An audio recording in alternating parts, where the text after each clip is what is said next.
Hello, it's Brian and Mr. Betcher for breaking down security. Right. Son of a bitch. Why is that not working? It worked when we're live. It's just I'm not sure why mine is not live. So there we go. Okay, give it a shot now. Okay, how about now? Yeah, Are it's we now good? better. Okay. I honestly don't know why. Last week when I had Jay, no, when I have Mick Douglas on, Uh-huh. I didn't have to make any special changes to the audio system, and with you're just special. You just make it so that I have to do other things. So yeah. Miss I Berlin is at require a. it. It's in your writer. Yeah, yeah. Miss Berlin's at a festival in Ohio. But yeah, it looks like from her Facebook she's having a hell of a time, and I am looking forward to seeing her again in a couple weeks at DEF CON. She will be running as part of the Blue Team Village, the mental health village that will be going there as well. So if you are looking forward to seeing Miss Berlin, she will more than likely be hanging out in the Blue Team Village area, running her mental health hacker village as well. So just a heads up for everybody there. Mr. Betcher unfortunately will not be able to attend. I did try to get him in as a goon, but I have to wait at least 2 more years before I can offer people up for suggestions to be goons. Oh, there's So, a seniority there, huh? well, Um, you have to be at least three DEF CONs, and I've done one, and I will have done hopefully the next one, and then unfortunately in 2026 I'm taking a vacation if all the cards align and all the T's are crossed and totted and whatever, I'll be on a European cruise during that time, so I won't be there in 2027 or 2026, and so I'll have to wait till 2027 to be able to recommend you for goonage, or we'll have to find somebody who can do that for you, which I would really like to do that. Maybe you can come out to B-side San Diego and meet some of our goon folks. So. I have a okay. guest bedroom. You want to use it? I got a guest bedroom. So yeah, we'll Um, make it cheap on you. and DEF CON is still, you don't, they never run out of tickets. So you just show up, you pay cash. No? Well, there's an online portion now. Like you can buy tickets online. The ticket Right. prices have gone up because new venue. There's some changes that have happened between this year and last. Like there were buses that were going between the hotels and the convention center, and it's my understanding that those are not happening this year.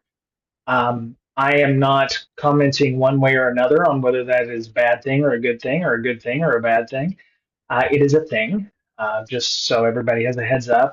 Last year they had buses that were ferrying people from the Rio or the Tuscany or what have you.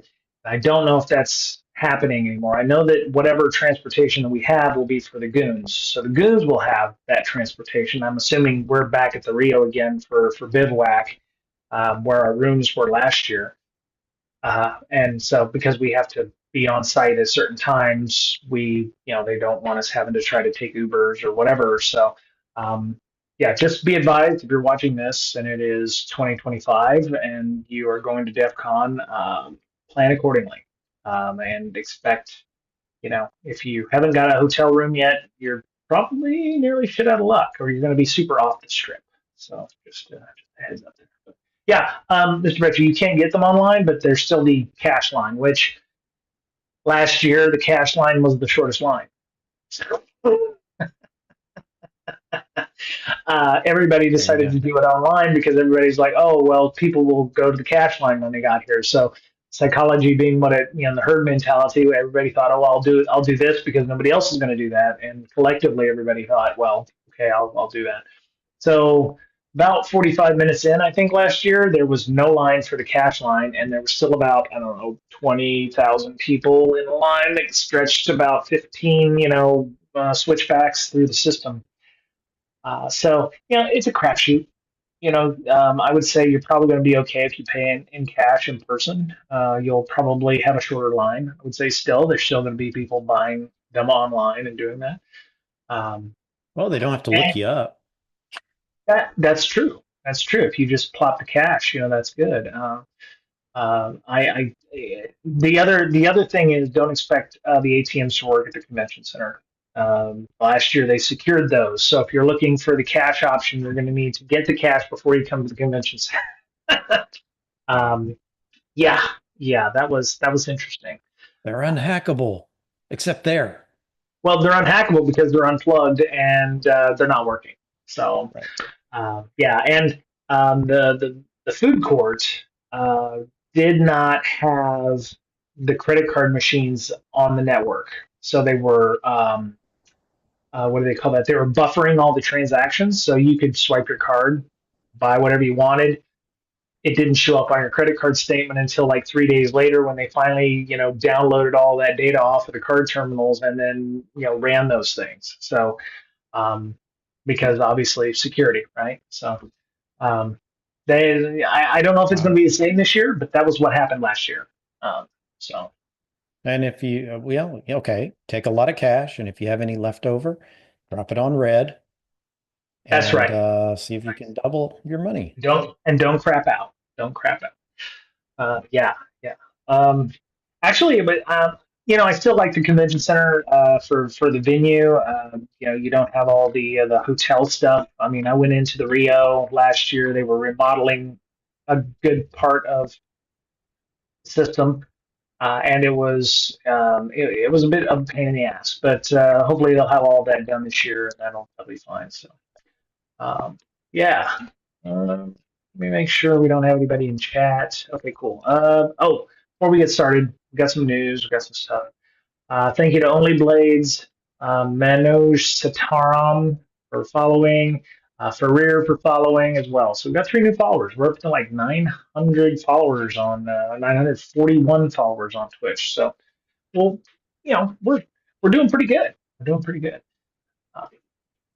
Uh, yeah, I'll let you bet your choice. Which story do you want to talk about first?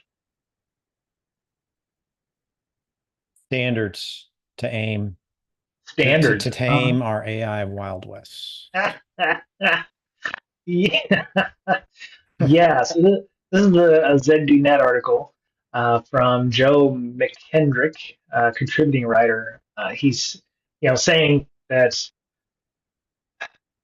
new technology that we use in the enterprise always has new standards that come out. I think, you know, and not to keep equating AI to cloud, but when everybody decided to go to the cloud, there were all new standards about how to audit things, how to secure things. Docker, Kubernetes was another one of those things where major technology comes along. You have to secure it. You need guidelines, right? And auditors need to understand how to know you're doing a good job of that. And so AI has guidelines, and everybody wants to get on those guidelines. So I actually saw this article, I think, on Reddit, but they're talking about everybody's working on something in some way. So like OWASP has the AI security verification standard to secure it for like web application stuff. Cloud Security Alliance has theirs. ISAC is also working on one, and um, I'm sure ISO is also doing that because they have to, because they're an international standard that everybody kind of follows. But um, they're it's just interesting to see the various standards that are going on there. AI and multimedia authenticity standards collaboration. Here's another one. AMAS seeks safer AI for justifiably skeptical world. An initiative seeking to address the misuse of AI generated content was announced at the AI for Good Summit in Geneva.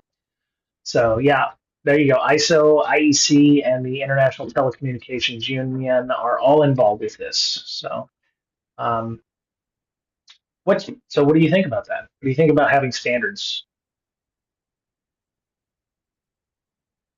If you're talking about standards for AI usage when it comes to employees, I Mm-hmm. think it's good Right. because you the obviously there is in any company there could be private data, company confidential data, financial data, any of that. And And it doesn't even have to be confidential data. It can be data about the company, like IP addresses, things like that. Right.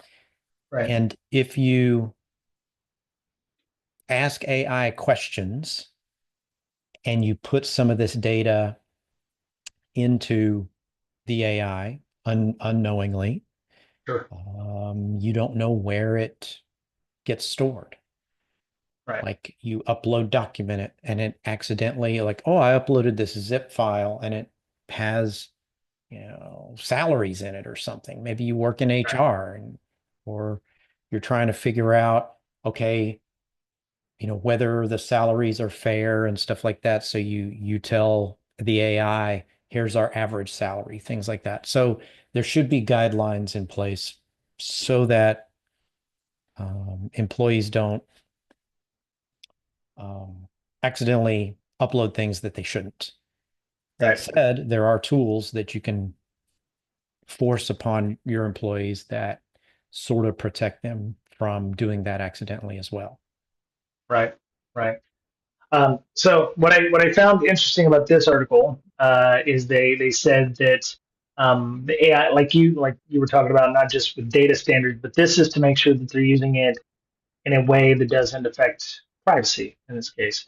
Um, each standard that I have found seems to be working on a different facet of it. I Mhm. was actually hunting out the ISACA one because I had heard about it, but I hadn't actually looked through it. ISACA is the auditors' compliance requirements. So they're going to have data handling kind of like a SOC 2, or they're going to have, kind of like PCI. PCI is going to have that kind of thing as well. So AI standard.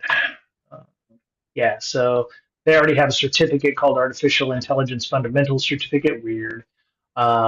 Advanced in AI audit. So they have AAIA. Validates the ability to audit complex systems and mitigate risks in AI. We're already seeing certifications for this for auditors as well. Uh, there it is. Yeah. So yeah, ISACA, a leader in IT audit, is introducing an advanced certification. The idea is they're about risk management, right? So we do this with AI. What are the risks involved in doing this? CSA is about embarking on a new mission. Through this initiative, CSA will create a trusted best practice for AI and make them freely available with a focus on generative AI, give customers of all sizes confidence to accelerate responsible adoption due to the presence of guidelines for usage and mitigate risks. Forward-thinking program to address critical ethical issues and impact to society resulting from significant advances in AI over several years. Um, OWASP, their application security verification standard for AI, is all about that's not the right one. This should be AI SVS, not AI ASVS. Yeah. Well, crap. My concern with a lot of these is, and I think we've seen this with other ones like PCI, technology is moving so fast that they already need to start working on whatever the next version of this is like today, because it takes time to move these things through the monolithic process of certification and um, verifying that these things are legitimate, verify that these things can happen in a system. My concern is that these standards may not be fast enough. There it is, AI security verification standard. Um, they may not be fast enough to handle the changing landscape. And this is um, like every week there's something new, or new technology, new terminology, new methods by which we're doing things. um, my concern is they're not going to be able to keep up, and it's they're going to be Yeah. oh well, we're using the 2025 standard. Well, shit, we half the stuff that we're doing doesn't apply to the 2025 standard because we're doing blah, and we have hot linked massive bloody blahs and insert technobabble here that comes up with AI related items that I don't think these larger organizations like this are going to be able to keep up. Um, so if anything, I could say that this will slow things down maybe in terms of use of AI in the enterprise. Because if you are trying to move too fast, you won't get certified because you'll have to be able to shoehorn the new tech into what is going on with the old tech or whatever. But it's just interesting that they're doing it that way. So um, with the OWASP stuff, it's focusing on providing developers, architects, and security professionals with a checklist. Again, checklists or checklists to verify security and ethical considerations of AI-driven applications. Um, the other problem I've got with this is which one do you pick? You pick the Cloud Security Alliance? Do you pick OWASP? Do you pick ISACAs? Do you pick the ISO related one? I mean, which one do you pick, or you even have to use all of them? And what happens if they don't map very well? Yeah, you'll have to pick several of them, I think. Right, Um, right. yeah, to Or you'll have to cover. pick one that's the most broad, right? And then hope you'll be able to map those in there. If some customers like, well, we want you to follow the OWASP standard. Well, we don't follow the OWASP standard. We follow ISO, and it covers all of these and then some. Um, I remember that being kind of what we were trying to follow when we worked together. ISO standard followed, PCI and a bunch of other things that we were required to do. So, um, Yeah. And I use AI 20 times during work to help me mhm, solve issues, right? right. And I'm a lot more productive now than I was without it. Just quicker, right? That's It cool. Yeah. it gets you to the solution faster, right? It Right. doesn't necessarily Right. get you there right away, but it points you in the right direction a lot of the Right. times. And then sometimes you want, oh, I'm in a bad mood to this one person because they're kind of snarky or whatever, and so please rewrite this email in a nice way. Okay, so now I can feel free to you know get the content from the AI, rewrite it a little bit, change a few things, and ship it off. But then uh what really irritates my craw is when I get an email and it's I hope this email finds you well. And it's very um, AI amazing. That's a new Yeah. term. AI amazing. Is there a lot of Um, adverbs in it? I heard that that's how, the M dash and a lot of ly words like, it's beautifully done or whatever. It's like, okay. mhm. Yeah. Or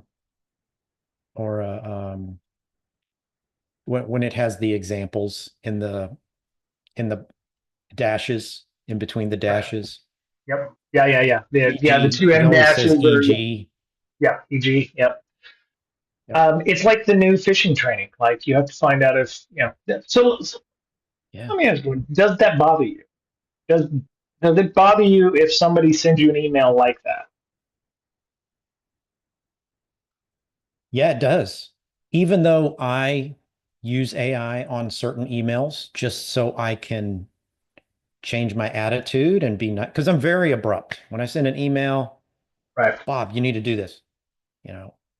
And I understand that I'm straight to the point. Just no wishy-washy, no fluff. And Right. then I understand that's the way I am. And so I have AI sort of, okay, I need to take a step back for a second here, have AI rewrite this thing because it might be a lot of people on the Hmm. thread and Right. just like kind of nicify it, right? And Mm. and in a ironic way, humanize the email more, Right. Right. right? Right. So it's kind of strange that I have to do that, but I do it. And then back to your question, do I get annoyed? Yes, I do. But wait. So, is it that I'm always everything that comes from hypocritical. a, I okay, use it sometimes, I'm not just making, yeah. maybe 5% of the time I'll use it Right. just because I understand that, okay, this is important and I'm being very abrupt or obtuse or moody looking or it Mm. needs to be more professional, Right. because it's going to executives or whatever.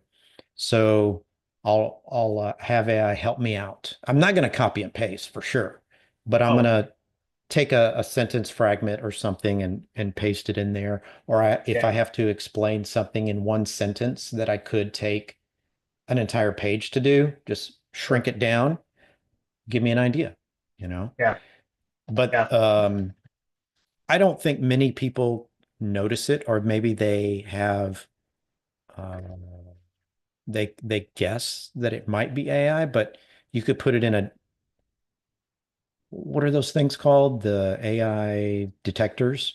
yeah, yeah. Detective. Yeah. So it wouldn't be able to detect it 100%. It might be 30%. But Yeah, yes, I do get annoyed at these emails that I know for sure are AI. yeah. It has My all the telltale.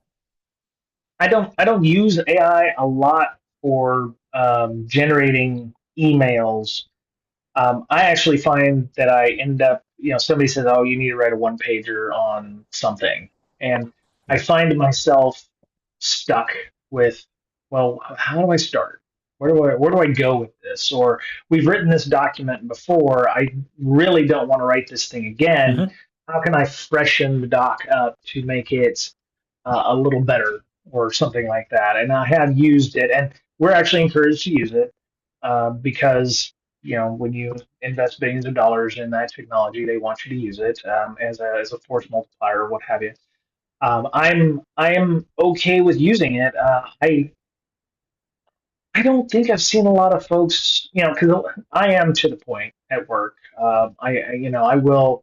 My problem is sometimes I will write emails that are long, and I will actually spend a lot of time writing them, and then realize, well, maybe I didn't need to write all that. And short and to the point is where I need to go. Or it's just easier for me to reach out on Slack. Sometimes I don't like sending emails. I'd rather hit somebody up on Slack and say, hey, I'm Brian. I'm from blah company or blah blah organization. I'm doing this. Blah. Can you help me? Here's the ticket I need you to do. Whatever.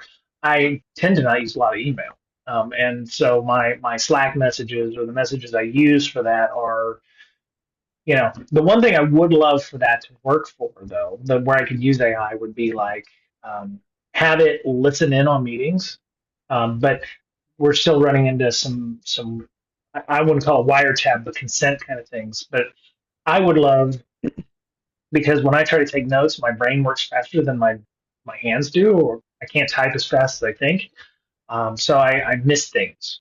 Or, if it's a long meeting, an hour long meeting, we've talked about a lot of things.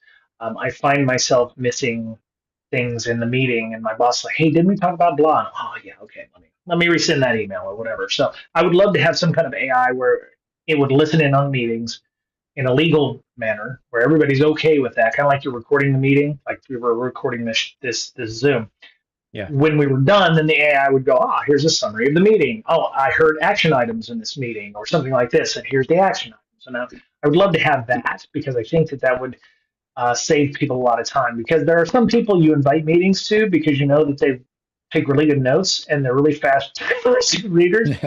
And I hate that because some of the people I invite, I really want them to be there, but I know that they're like furiously taking notes, and I'm like, I want you to engage in the meeting. I don't want you to be there because I know you take good notes. Um, what I would love is to have something like that where it makes meetings less shit. Where I'm like, what am I doing in here? And sometimes I'll be in a meeting and I'll be the one running the meeting, and then they're like, oh yeah, type up some notes, and I'm like, shit, I don't remember what we did 55 minutes ago. So yeah, having those things would be great. But there Yeah. are legal issues. People don't necessarily want everything recorded inside of an AI, and so trying to get that kind of acceptance, I think, is going to be. I think it will come, but um, and I think we'll have to do it right. Like it'll be something where it doesn't remember after it has, it wipes itself after it's given you the summary of what you're trying to get. It's not like a Yeah. chat bot that remembers the conversation. It's just based on the and maybe it does it as it's going or something like that. I don't know. And so it's completely stupid outside of that conversation. It's a moment in time kind of thing. So, but yeah. Um, So if but you got to make sure you have meetings where two people have the same name, like you and I. So Ah, if AI took notes on this particular podcast and we had a third person that was saying our name, uh, mhm. you would probably get a lot of tasks assigned to me, and I would get a lot of tasks assigned to you, and then our company would go bankrupt as a result. Well, I'd like to think either one of us could probably handle those things, but I appreciate your I appreciate your thoughts there. Um, yeah, actually, I think we may end up having to have Jim Manico or Russ. And wow, that is a hell of a name.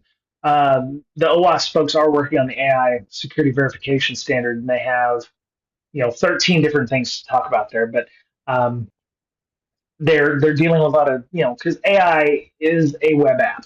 They're APIs. You query you send a query in the form of a prompt to something, and it sends you back information based on the various model data that exists in the system. And if you don't handle that data correctly or in a secure way, you could end up like McDonald's, which is a nice segue to our next article, I think, where McDonald's has exposed 64 million applicants' data. Um, and it was an AI management tool that they use. And they said, they call it McHire, haha, allowed access to sensitive applicant data via default admin credentials and a vulnerable API. The issue was patched swiftly after disclosure, but it's already probably pretty damn too late, I think, at this point. Let me see. They discovered it in June 2025 by researchers Ian Carroll and Sam Curry. And the issue is a default admin login. So admin, basically, or in this case, the password wasn't admin. That would have been a really stupid password to use. It's a password that nobody should ever use in their admin password. You should use something really secure like they did called 123456. That was the password. Um, McDonald. So, um, yeah.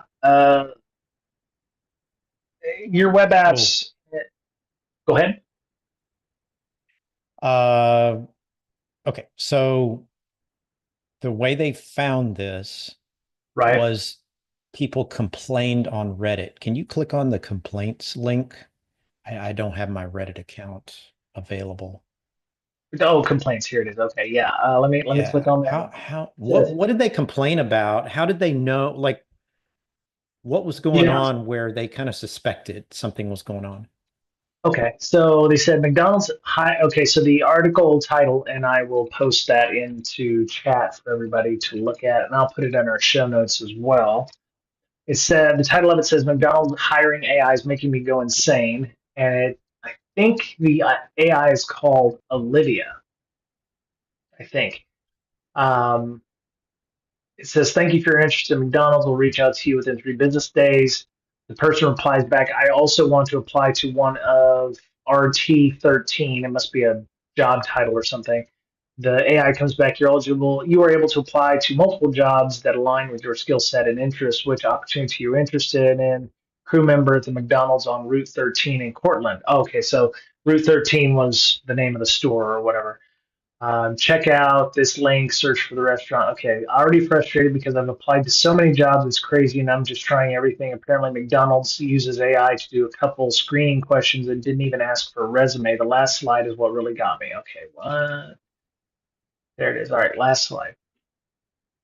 I'm sorry, I'm having trouble. So this is the chat bot. So basically, if you're on your phone and you're like using a messaging app, it's very similar to this. So you have the back and forth bits. So you have the AI. I'm sorry, I'm having trouble understanding. Could you please restate your question? Person replies, "I'd like to apply to both the McDonald's on Clinton Street and the one off Route 13." The AI responds, "Please check out," and gives a URL and search the restaurant you're interested in, learn more. Um, the person replies back, "It's taking me back to this chat to chat with you. I don't understand what you aren't understanding." The AI then says, "That's my name. How can I assist you?" And says, "What?" And then the AI says, "I apologize. I couldn't answer your question. I'm a virtual assistant and still learning every day. Can I answer any other questions for you?" So um, it seems like at some point the AI shit itself, and did not work well. McHire is having AI issues with its chatbot, where it's messing up. It's like, hey, please go to this website, apply for these jobs. But when you go to the website, it says, hey, please use the AI chat assistant, which they've already been using. So there's a Ah, feedback okay. loop kind of issue there. And so, yeah, it's taking me right back to this chat to chat with you. I don't understand what you aren't understanding. That is my name, 2 words, chance. I think we talked about this with McDouglas when we were talking about AI and when people use it. I was like, I use AI on my boot.dev to learn Python. And I'm okay with that, especially when it starts trying to give me answers to things I don't necessarily want, which very rarely happens, to be fair. If you use boot.dev, their AI is actually pretty freaking decent. I've only had like maybe one hallucination. But when I'm on my HR system and I have a chat bot asking me questions and I'm worried and concerned about whether or not I have the proper insurance, I don't want to use AI. I want to talk to a human fucking being. Yeah. So, severity of the issue and impact to the person is going to decide whether or not you're going to want to use AI. And in this case, this person's trying to apply for a job, which steadily gets worse and worse and worse over time.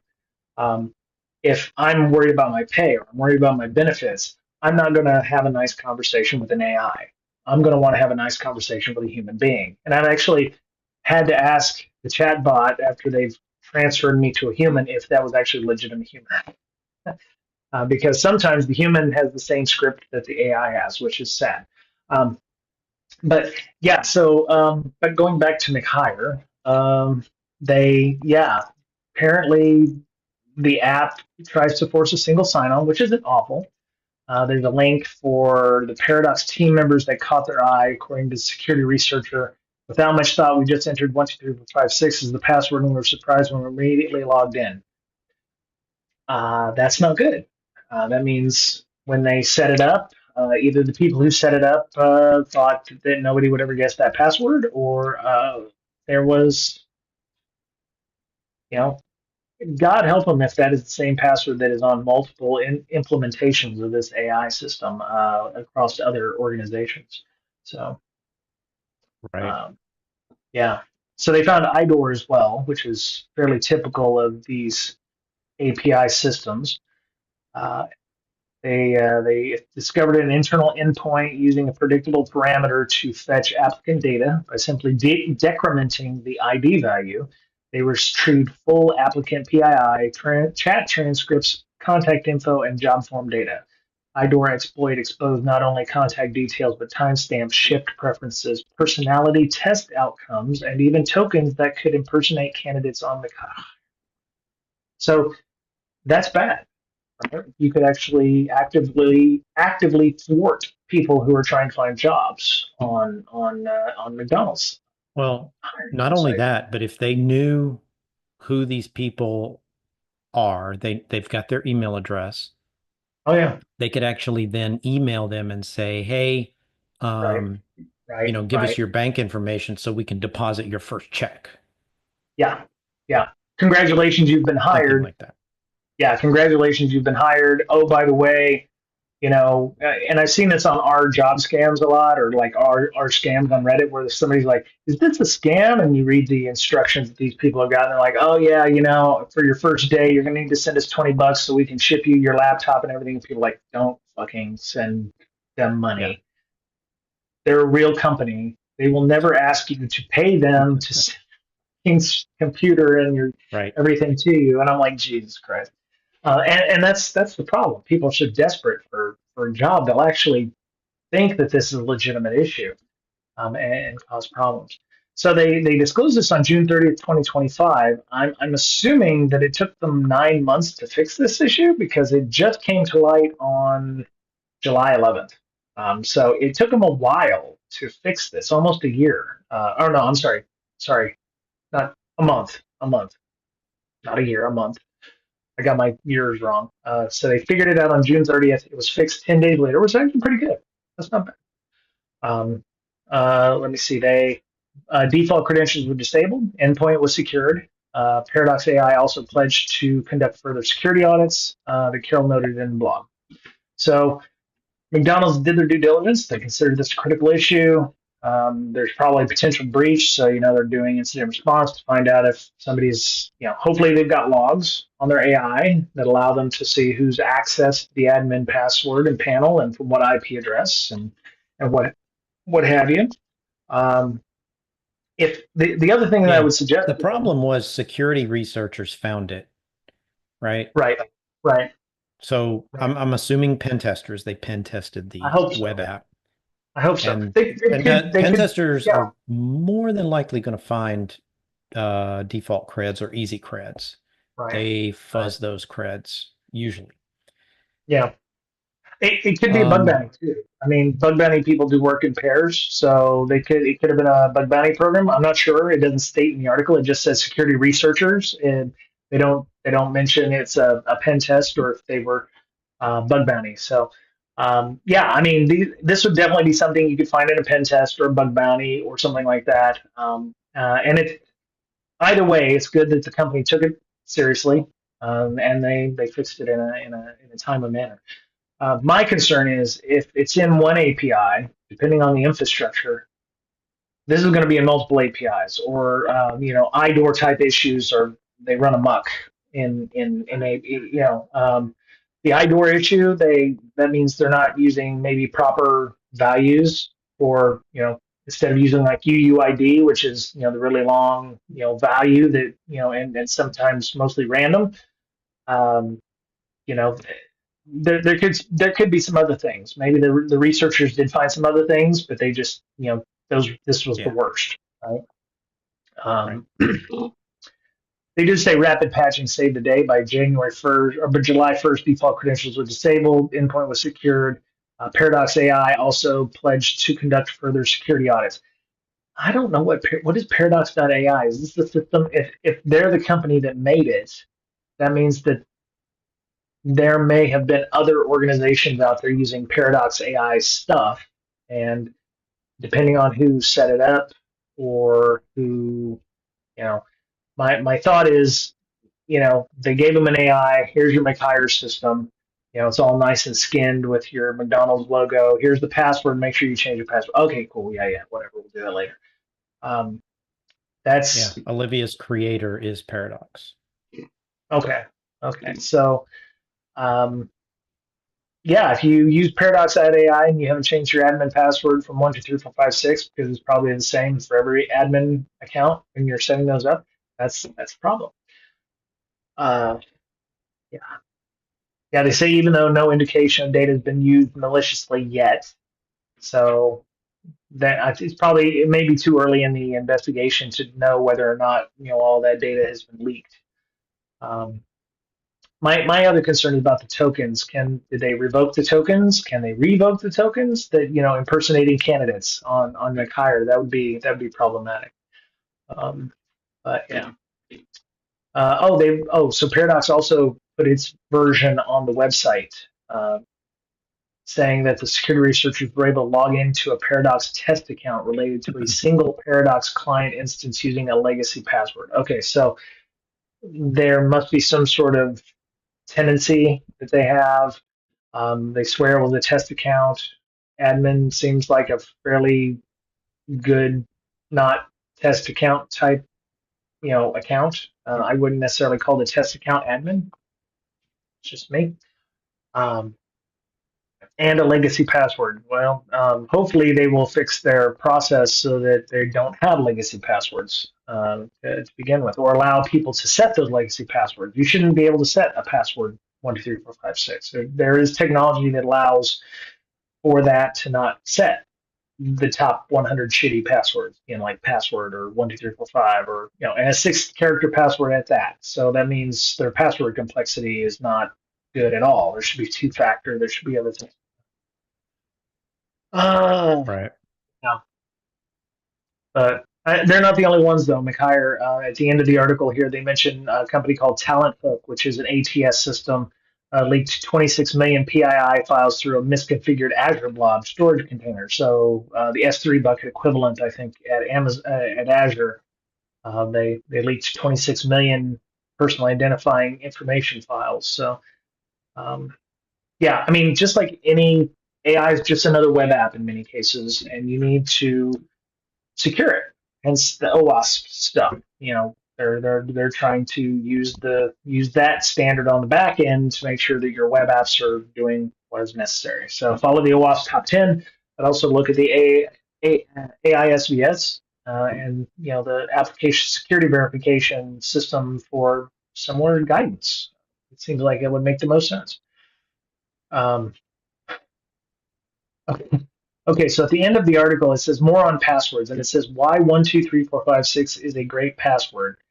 I want to click on that, but it feels like I'm being baited to click on that link. Yeah.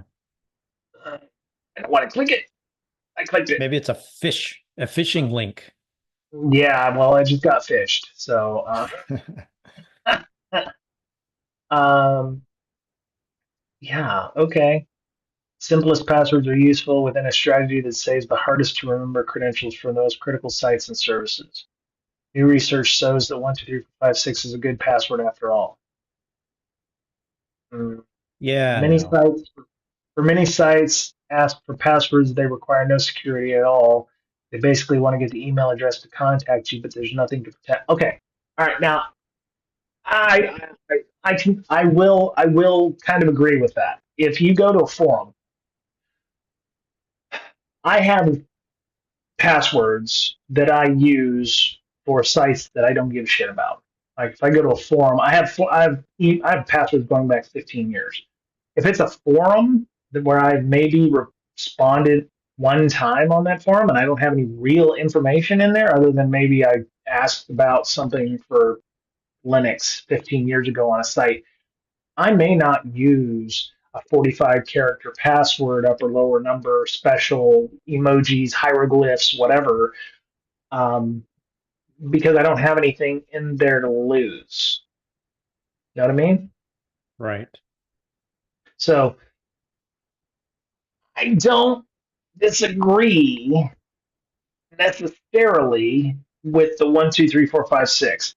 I think it is completely in context here. It's like for your banking, 1 2 3 4 5 6 is a god awful password. You should never use that password. But if it's for a site that you don't really volunteer any information, or maybe it's a requirement to view the posts on there, and you're not giving any information other than maybe a fake email address, or because you're going to get spammed anyway. So if you have like devslop@gmail.com, Brian devslop@gmail.com or something like that, and you go in there and you're asking questions or you're doing like that, and you're anything personally identifiable other than your email address that's a throwaway.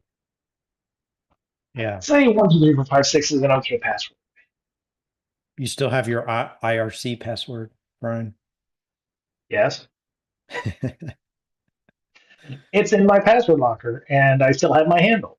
But so yeah, you know what, that is an interesting and this is on CSO Online, so I'm going to post this one in the Would you like to know more side of the article. But I don't I actually I think I mentioned something like this before. It's like if the password is important, then I make the password complex and painful and whatever, and I have to go to my one password every time to hit it. But I have sites that the password, I have an 8 character password, upper lower number special. If it gets popped, it gets popped. If they're using PHPB 3.0 to do this site, I know I'm not going to give it any, I won't even give it my freaking, real birth date. I'll give it yours, that kind of thing. But yeah, I think there's definitely some context there where it's not every site needs to have a 45 character password and SSO and all that. They're throwaway passwords for a reason, right? It's when you make that slip up and you use your throwaway password on your throwaway sites on your banking site or something like that, and it's like, now they have the password to that, and you've used it here to make sure your car loan gets approved, or your mortgage or whatever, because you know, 5 minutes and I'll change it and whatever, you know, It's my it's at Experian that point you password. fuck up. Right, exactly. It's at that point you're gonna fuck up, and it's like now you're screwed. That's where the password reuse comes in. You have to be cognizant of that. You can't go, well, I'll just use my throwaway password for about 5 minutes because my ADHD brain will be like squirrel, and then 3 years later they get popped, and I'm like, oh, I'm okay. No, I use my throwaway password shit, you know, that kind of thing. So, Let's um, talk about Chinese hackers. Chinese hackers, yeah. I have talked about on the Tuesday and Friday streams that I do uh, about Salt Typhoon. Salt Typhoon is an interesting critter. Uh, they like they like them some telecoms. I tell you, they have hacked. I think pretty much every telecom in the U.S. at some point. I know they love them some T-Mobile up down left and right. They've also hit telecoms in other countries. They've hit one in Canada just recently. But according to Department of Defense, they said that an elite Chinese cyber spy group has hacked at least one state's National Guard network. And I want there was a memo from June describing the Pentagon's findings. Publicly known as Salt Typhoon, extensively compromised it says a U.S. state's Army National Guard network. So one state. Can't figure out which one it is, and I'm sure they're not going to mention it. Um, my guess it would be one that is maybe not maintained well or doesn't have a lot of people in it or somebody who lacks IT support or something like that. They said the report was provided to NBC News through National Security Transparency nonprofit, which obtained it through a FOIA Act, so Freedom of Information. A National Guard Bureau spokesman confirmed the compromise, declined to share details. But it's interesting because Salt Typhoon, they say they're notorious even by standards of China. So it's like they're like the golden, I don't want to say golden boys because they're maybe golden people. They're like the creme de la creme, if you will. They're even Yeah. notorious in China for their efforts because they can jump from one organization to another easily. Um, they they tend to like things like Cisco Kit, and now they're moving into different verticals. They were hitting telecoms and other things, but now it looks like they're moving into government organizations. They hit AT&T and T and Verizon. I know they've hit T-Mobile. I think there's other articles about that one, but they've hit. Now they're pivoting to Army National Guard, and either it's because during their IP sweeps they found a certain Cisco kit in that organization, or they found a certain vulnerability when they were doing their scans that came up. Who knows? But yeah, they're they're pivoting to a different vertical. So they have yeah, they say National Guard in 14 states work with law enforcement fusion centers to share intelligence. The hackers accessed a map of geographic locations in the targeted state, diagrams of how internal networks are set up, and personal information of service members. So that's not good. Um, yeah. So Likely provided Beijing with data that could facilitate the hacking of other states and sure, units. sure, yeah, yeah. So they say so. Typhoon can prove pernicious and hard to root out once the hackers take hold. In the AT&T case, the company announced in December, it appeared as if they were no longer affected. Both companies stopped short of saying they were fully protected from the hackers returning. Cisco report said one instance, Salt Typhoon remained in an affected environment for 3 years. I actually saw another article just recently that said that their certain telecoms may never actually get them out of their system ever. So just assume that they're continually breached because they can pivot so quickly. They can gain persistence. They have multiple methods by which they can do so, and some Yeah. telecom organizations are so freaking complicated because they keep acquiring companies, or they keep you're going to acquire a company that's already been affected, or you've got so many different assets in your environment that you're never going to be able to keep track of everything, and they're much better at it than you are. In some ways, ransomware is a godsend for them. Then at least they know that it's Wow. cleaned up. yeah, we're not breached anymore because we don't have any more data. It's all gone. Yeah, We're gonna start over. just start over. I want to see what. Let me see. Where is that? Salt. Well, that was one issue that we brought to the table was just reimage everything. Well, the hackers did it for us. Yep. Yep. I never. Let me see. Was it? Oh, I know there was an article that I read about that where it was like they said that there are some organizations that may never remove the infection completely. I'll have to, if I find it again, I will put it on our show notes to add to YouTube and what have you.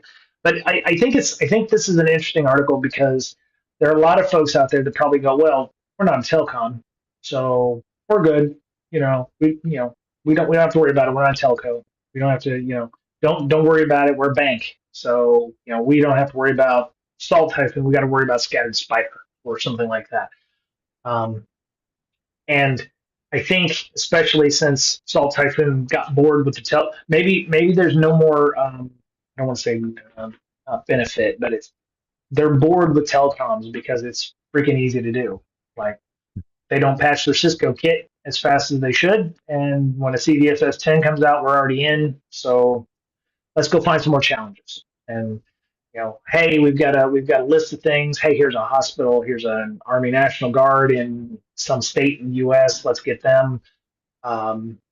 So I would say at some point, uh, you're not immune, regardless of the industry you're in.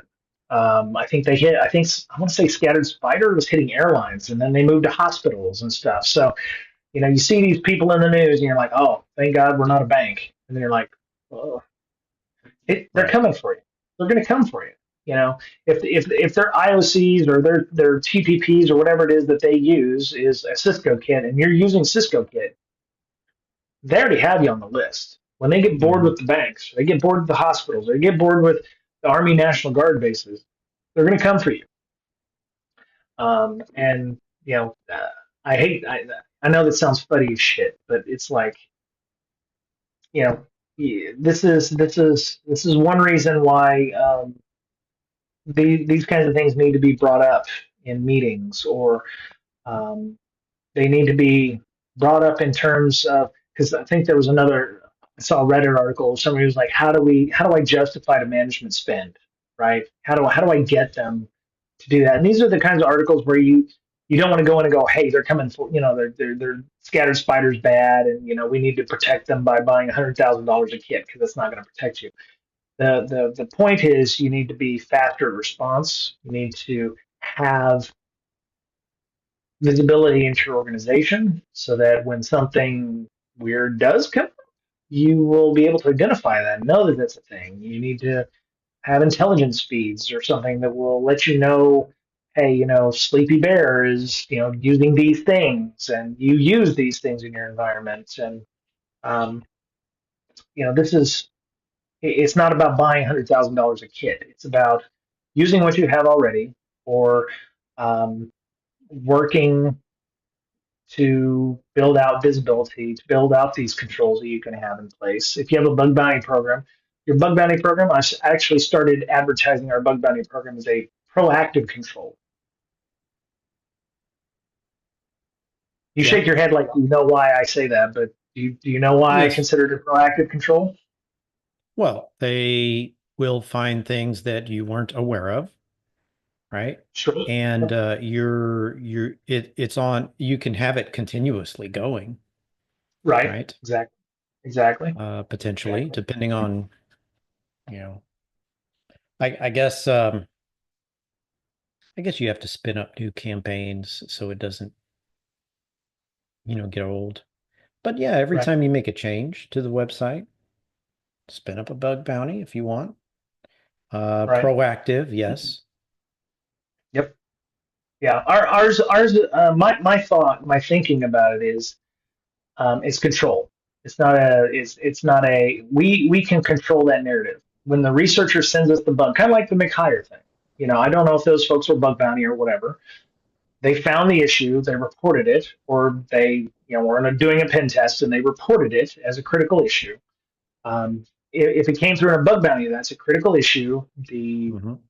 bug bounty team handling it or the incident response team handling it can fix it in I don't want to call it more leisurely manner, but they can fix it on their own time.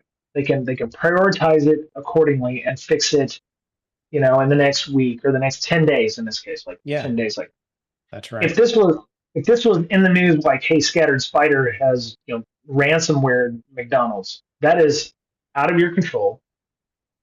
You don't control the narrative. You couldn't have this nice little write up in CSO online about how, you stopped, they found it and they stopped it and everybody's happy, and you know Yeah.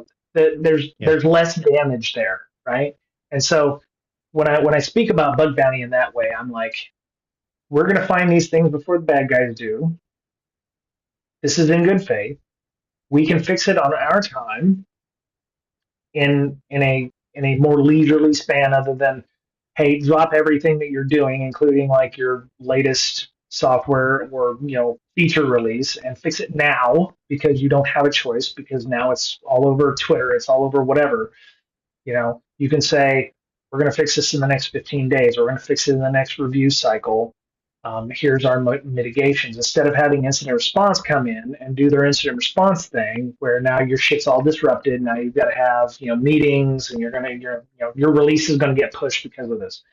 I consider bug bounty the last proactive control that we have. Incident response is completely reactive, right? It's like, oh my Right. God, we can't control the narrative. We're going to have to engage PR and let them know, and whatever. Um, What about a so that's how VDP? well, I actually kind of consider vulnerability Consider them the disclosure same? program.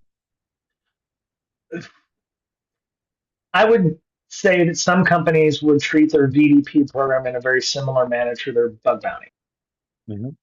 A lot of times, VDP requires a CVE, or Common Vulnerability Enumeration number. I think it's enumeration. Not necessarily. Well, what do you consider VDP then? Common vulnerabilities and exposures, CVE.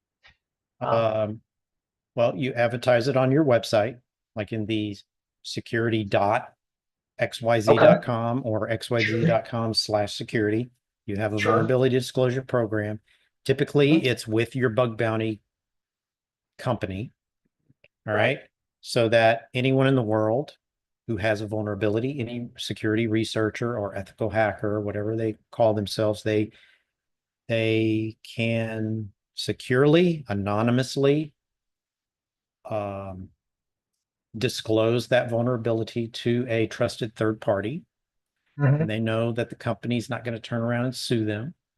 right, Right. They came out of nowhere with this vulnerability.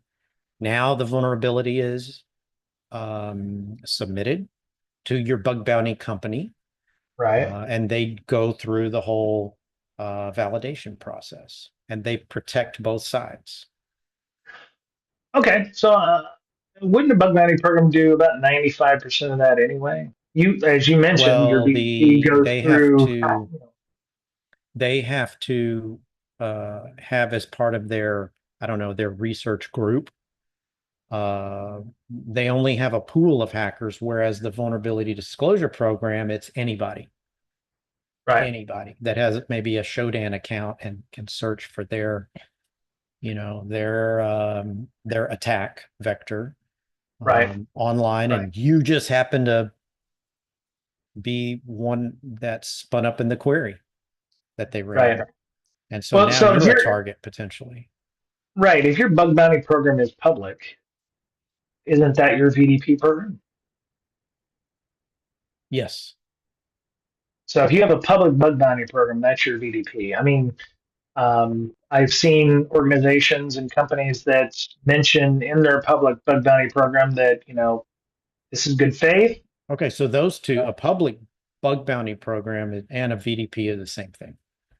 okay, so yeah, so that In makes my definition of a bug bounty is like you sort of your bug bounty company has a pool of sure. hunters, I guess they call them, They and they're private vetted. And private bug bounty programs have that. Yeah, private. You can have a private bug bounty program where folks like HackerOne have a cadre or stable of people that you can bring in and trust. You can actually choose who you would like to invite to the private events or private bug bounty side of that, and they will either have to sign an NDA or they, yeah, they get that. So um, we can talk more later. Uh, but yeah, so that's why I consider bug bounty kind of being the last proactive bit. If you have something like your BDP program, that would be a proactive thing.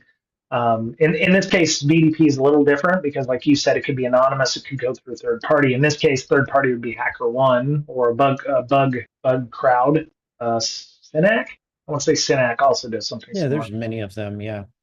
Right, and then Synac, Bug Crowd, HackerOne will bring it to the party in question uh, in this case, and they don't necessarily identify the researcher. Now, if the researcher wants to get paid and there's a public bug bounty, then they would be encouraged to go there because they get clout for it. At least I've heard companies like HackerOne have, once you've shown enough goodwill, you get invited to those private. That's how they get started. That's how a lot of these private cadre stable things happen. You build up enough clout on the public side of this with the various HackerOne public bounties, and then you get invited to cool events and you get invited to doing other things. So, um, Yes. yeah. Let's see. Was there anything else we wanted to talk about? Oh, yes, I want to talk about Rich Linux. Now, um, Uh, I want to preface this with saying I don't hate Linux. Okay, I don't hate Linux. I have tried to move from to Linux because I thought, oh, it's cool, it's free, it's cheap. Pick one. Um, I failed because like my camera that I use isn't supported by Linux without some kind of shitty GStreamer kind of thing. But anyway, that's beside the point. I like it. I use Proxmox on my little lab box. I've got Docker running out the ass. I am comfortable on the command line. I use OS X, which has a terminal and very much Linux stuff. So Reddit post came up in our cybersecurity about packages that were in the Arch Linux. What is that? What's that shit called? It's called AUR. So it's somebody uploaded some packages to the Arch user repository, and they have rats in them. Rats in this case being remote access Trojan, the Chaos Rat Trojan. Uh, That sucks. the Chaos Rat, so remote access Trojan. Packages were called LibreWolf-fix-bin, Firefox-patch-bin, and Zen-browser-patch-bin. Uploaded all by the same person on July 16th. The packages were removed 2 days later, so hopefully somebody did not accidentally install these somewhere. They were flagged by the Arch Linux team, or they were flagged by the community and were removed by the Arch Linux team. That's what it was. This is a user repo that anybody can upload things to, and I made some comments in there because I didn't know exactly how this worked because I made the comment, oh, it's interesting to see Linux having big boy issues like other OSs or package manager systems where people will upload something that looks very similar. You get people who download a package in npm or something that looks very similar to the one that they wanted. They get owned or they infect their own code or what have you. What did I say? So yeah, I said. I said I love hearing Linux has a big boy problem like other OSs do because a lot of people in Linux like to be smug about Windows and OS X and all that stuff. They said, where was it? Somebody had posted up about what that is about. AUR is as comprehensive as it is because there's no barriers. It would be bogged down immensely if there was a review process to scale due to the scale it runs at. So there's 92,000 packages in there. The idea is when I guess somebody uploads this package, somebody in the Arch Linux user environment or community is supposed to review this and go, yeah, it's cool. Let's go ahead and add it. And somebody thought it was cool and added those three packages. But my thought was, can the person who uploaded them also say, yeah, these are cool. Let's go ahead and do that. I don't know if that's the case, but it sounds like there's no controls on what can be uploaded there. And the idea of many eyes can look at the code and see if it's bad has kind of always been a fallacy for me. But any OS can be owned. And I think that there's been a license for folks in Linux thinking that they're kind of immune, kind of like that whole meme where Mac doesn't get viruses kind of thing. We've seen that, with Python and Go and Rust, you can cross compile for any platform and it doesn't matter. It all works, easy peasy. Um, Yeah. yeah. So, yeah, there is no approval process. If you break the repo rules, you may get your submission taken down after the fact. It's plastered all over the wiki, documentation, and tools that you need to read the package build. And I say, I'm surprised there hasn't been more malware in this repo before. It says, well, you have to have a package that would be popular enough that people would download it. Someone legitimate hasn't packaged already, and I hope that nobody with brains looks at it. This attempt was mainly trying to use Reddit to advertise these fixed packages, but nobody would organically just go download zen-browser-patched off AUR rather than Zen browser unprompted. So they're still hoping that, because somebody uploaded something that isn't exactly what that browser is, Zen-browser instead of Zen-browser-fixed. Hey, let's use the fixed version because it's fixed, when in Yeah. fact it has a rat in it. Um, I'm thinking of the meme where it's like there's a gate and it's on a sidewalk and there's no fence on the other sides of the gate and you see people Yeah. with a dirt path that just goes around the fence. That's what this feels like, where it's like I could just upload anything and, if it looks halfway decent and somebody is like wanting to do good and like, upping their approval points or something in the AUR system, what keeps me from uploading a package and then me also being the one verifying it or something like that? I don't know. Yeah. Maybe I need to use Arch Linux, but last time I tried using Arch, I decided it was easier to put my nuts in a vice grip. So, um, but that's just. Or it Do just you felt use a better. lot of Linux? It feels better. Yeah, it feels better having your nuts in a vice grip. No, not Um, much. Not anymore. yeah. I I I tried. I spent an entire weekend, Friday night, Saturday, and Sunday, Right. trying to get a fancy file system to work because I Okay. wanted to do some large file storage with Sure. backups and all that. Um, and it was inherently redundant. Never got Right. it working. So that's when I decided, okay, this is enough. If I can't get something like that working and I spent 2.5 days on it, yeah, Yep. it's not worth it. Yeah. Now, to be fair, I don't know how they would do this at scale because they said they had 92,000 packages. 12,500 are considered orphaned. They've added 179 new packages or in the last 7 days. So roughly 20 packages, 30 packages a day. 30 Mhm. packages in the last 7 days. 25 packages in the last 7 days. Uh, Packages updated in the last 7 days, 2,000.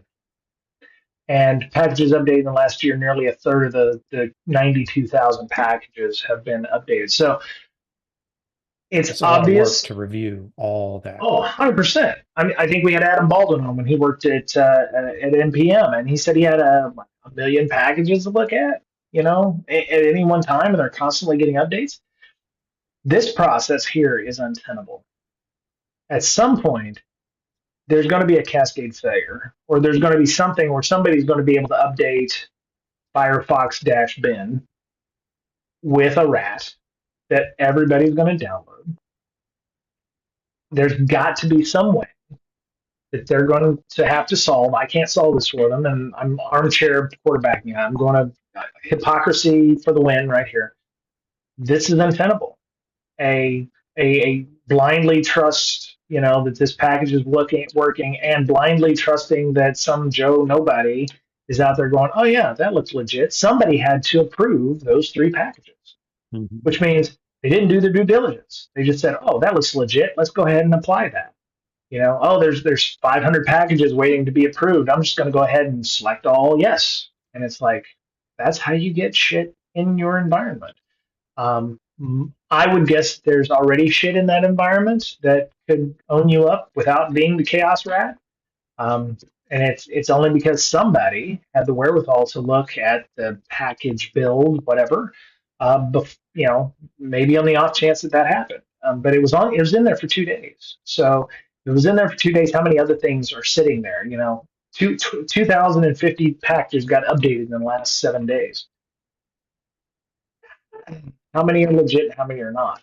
Or how many got added and looked legit, and maybe we've seen this before where it's like ad blockers in browsers. They start off as legit, then they get sold to somebody, or some developers like, I don't want to maintain this anymore. I'm going to give this to some ad company, and then all of a sudden, an ad blocker is worse than the ad blocker itself, or they've made a change where now it's funneling all that data through a Chinese characters, Chinese server or something. Yep. This is going to bite them in the ass at some point. They're going to have to make some changes from a security point of view or a trust point of view. Like, are you the maintainer? Or you see it with NPM. You see it with any large package system where they have to have some additional controls in place. This can't be a kumbaya, everybody's accepted here and whatever, because Arch is not a small distro. And a lot of security people use it, which I find ironic, but it is what it is. So let's Um, circle, let's go full circle here. Maybe AI can help. uh, yeah, AI could probably help. Like, Yeah, hey, look for any rats, Trojans, viruses, you know, well, in I this would imagine the package. package.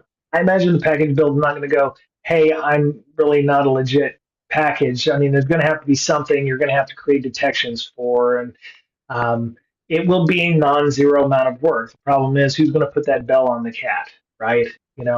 I just said it. It's like, hey, you just said it. Hey, we need AI to do this. Hey, it's a great idea. Who's going to do it? Well, in theory, it's smart enough to be able to decide, okay, I need to look for these 200 things going Oh, on in sure. the code, that sort of Yeah, thing. you could probably start with the chaos rat stuff, where you could probably, see, what's in the package build and see what's been added.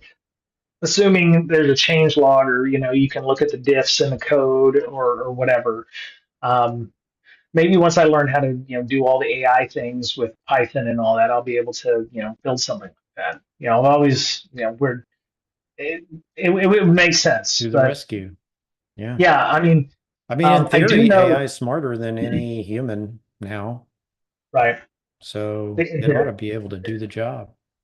I do know that developers are not a fan of, we've seen this with like NPM and other places like that, where like, hey, you need to sign your code with some kind of PGP key or something, and they railed against that. I don't know if there would be an appetite for that in AUR or for the Arch Linux folks, but it feels like if, you know, or maybe, maybe there's not you don't have to use the Arch user repo. Maybe there's another way of doing it. Maybe you could, I don't want to say create yet another repo, but there's already Linuxes with dozens of different package managers out there you could use instead of maybe AUR. Maybe there's a different option. Maybe you could say, these have been verified. We're only going to allow certain set in, Firefox.bin, the necessary, the important, the popular ones. Maybe you could take the top 150 popular AUR, ones and scan those instead of all 92,000. You don't need fartbox dash bin or whatever it is they call, the least popular ones. So I would say you're 80%, if you want to use a Pareto, the top 100 packages would be the ones you'd want to scan regularly because they could be the ones that could cause the most damage. Which wouldn't be hard for an LLM, I don't think. As long as you could have a known good and make sure that it is not infected. So I look forward to your LLM project on Hmm. scanning Yeah. Arch user review. Well, for the rat, I'm assuming that it calls out. So AI would Mhm. be able to look for call outs, hard Right. coded IP addresses, things like that. Yep. Yep. Yeah, they said that here. Once installed, the malware repeatedly connects back to a command and control server where it waits for commands to execute. In this campaign, the C2 server was located at 130.162.225.47 port 8080. So, but yeah, I mean, the other issue with this is, do people on Linux boxes have the ability to detect these things when they come in? Are they using antivirus? Are they using some kind of IDS or something? I'm guessing that they would have to want to have that on their box. If there's a little snitch for like Linux or whatever. Um, and I'm I almost want to run Arch on maybe my other lab box just to see what it looks like, but I just don't have the drive to do so. But yeah, it just feels like that there's going to have to be a change, or there's going to have to be some fixes here. So, um, but because I also made the comment, I was like, somebody said you're best off reading the package build files. What's the source URL? What packages are included? Hashes, etc. Basic thing to do while utilizing the AUR. And I said, yeah, it sounds like when security people suggest reading terms and conditions and privacy notices. Nobody does that shit, right? They just package add whatever. And the person replied, well, kind of package build tends to be a lot smaller and easier to get through than T's and C's. You're most of the way there by inspecting whether or not the file sources are legitimate upstream sources, checking associated patch files, etc. If there are any, and maybe 10 to 20 lines of basic commands used to create the package structure. So it's like, GitHub. If it comes from GitHub, that's probably legitimate. Again, you have no way of knowing. It could come from github.com/ not malware guy, and then all of a sudden the package changes, right? Is that a red flag? Is it legitimate? You'd have to go and do some deep dive. And do you really care at that point? I just want Firefox in my box. I don't care if it's spelled FIRE or FREIE or whatever. Um, I FIER. FIER or FRIE or whatever, that kind of thing. So yeah, I mean, I'm glad it happened because it's kind of laying bare the fact that people just can do what they want in this thing, and there's no real guardrails, right? Yeah. But it's a big boy problem, right? I mean, people can download Windows apps or OS X apps and do the exact same thing. It's not, so it's as more people start moving to Linux, especially when they're not technologically savvy about these things. Linux for Noobs, if you ever go to Linux for Noobs on Reddit, people who are on Windows 10 who don't have an option to upgrade their computers are moving to Linux, right? And they may use Arch because somebody says it's a good idea. So they install Arch and they're going to install these things without even bothering to care whether or not it's legitimate or not. I'm imagining you could probably install the stuff that's awaiting verification, which could lead you to getting a chaos rat in your box. But I don't know. Um, yeah, that's enough ranty for me. I'm sorry. I Linux. like Linux. I like Linux, but for me it has trust issues. And in 2025, I shouldn't have to find out if my hardware will actually work before I install Linux. So at least with OS X and Windows, it just works, right? Or There's if no you reason say it why. work, or if you're told it works, but then you have to spend 6 hours trying to get the right, driver Right, or configuration or anything like that to, right, right. And that goes back to my whole thing about everyone's like, oh, Linux is free. I'm like, no, it's not. right. Time costs. Time is money too. You know. It takes you a whole weekend and you find out you can't do shit. I've done it several times. I've tried to move to Linux on my older boxes before I upgraded to my MacBook, but I would spend several days between streams trying to get shit to work just to install Windows again. It's like I can't make it work. It's NVIDIA drivers. It's my Elgato stuff. It's OBS. It's not being able to have proper frames per second or whatever. It just works with Linux and Windows, and or not OS X and Windows. And it's like until Linux gets better at that, I'm just going to use it for my lab. And that's enough. That's Docker. That's Proxmox. That's whatever. So it still has its place. It's just I can't use it as a daily driver. So Yeah. it is what it is. Anyway, enough ranty. Sorry to rant. I got on one. There's several other articles and links in our show notes. There's one about the inefficiency of digital forensics. There is one about Microsoft using what they call digital escorts for like DoD officials in China. Um, there was they actually said they're also, I think I saw an article today, they're also going to stop using Chinese nationals for DoD, which is like holy shit. There's also an Who thought agentic. of that? I Go had no figure. idea they were actually using that. Yeah. There's also an agentic AI red teaming guide from the Cloud Security Alliance. I saw an article on how to set up OpenCTI in Kali, but you don't need to use Kali. You just need Docker and Linux, or you can actually run it in Windows and it's just download GitHub, install Docker, have fun, and then I added a CSO Online article about why 12356 is probably an okay password. They say is a great password. It's an okay password in certain cases, and we talked about that. But there's several other things you can read about in our show notes in case you missed them, and they're not necessarily all news related. They're some stuff that can help you out, especially like red teaming or if you want to play around with CTI related items. So there you go. Mr. Betcher, good to see you as always, sir. How would people find you if they wanted to talk about AI or LLMs or drafting emails? They don't suck. Yeah. Try not to be so blunt sometimes, but yeah, just LinkedIn probably. Okay. Probably. All right. I'll just throw it out there. I'll be blunt. Your company hiring at all? Mm.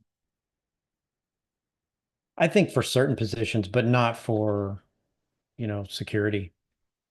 That's fine. Yeah. I would love to work for you. I would work Well, for you again. If you mutual. hired me once, it probably would work again, I think. But yeah, so reach out if you want to talk with Mr. Betcher about that. What you think about emails as well, drafting or handling those. Miss Berlin, you can find her on LinkedIn as well. Actually, you can in our show notes as points of contact for everybody through LinkedIn. You can also go to our website, breakingsecurity.com. I am going to do better about updating the audio podcast. I actually put Jay Beal's audio on there.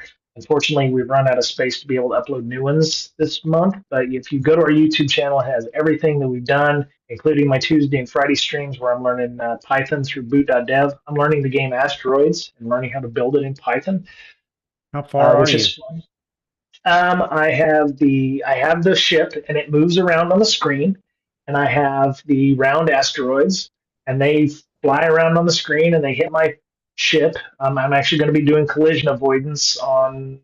Uh, it'll be Monday or Wednesday because Tuesday I have to go to Chargers training camp, um, and Friday I have to pick up my daughter. So it's going to be either Monday or Wednesday that I'm going to be doing that. But yeah, I'm in the last like half dozen asteroid stuff. So collision avoidance is the next one. So I'll blow up my ship after this lesson, and then eventually I will learn how to shoot at the asteroids and destroy them. But and then we'll be moving on to functional programming. All the back end related items. So Docker, SQL, um, you know, blog post generator, that kind of stuff. So, but yeah, there's a lot of good stuff in there. Yeah, you can find me on LinkedIn, linkedin.com/in/breakb. And our YouTube channel is available and twitch.tv/breaksec. And thanks everybody for who was on. Everybody was working, and that's cool. But yeah, you can check us out on our various spots over there. So yeah, so Mr. Retro, I'll see you in a couple of weeks, probably just before DEF CON. Um, I think I fly out on the 6th. I fly out on the 6th. I'll be back on the 11th. So probably see you in about 2 weeks, unless it's sooner. But um, yeah, it was good seeing you. All right. Wow. All right, well, that was it Good for seeing Breaking you. Down Security. Take care of yourselves. Take care of others. Be nice to one another, for fuck's sake. Try to find some humanity. And like I said, take care of yourself. Because as we're fond of saying around here, you're the only you have. Okay? All right. We'll talk soon. Bye, everybody. Bye bye.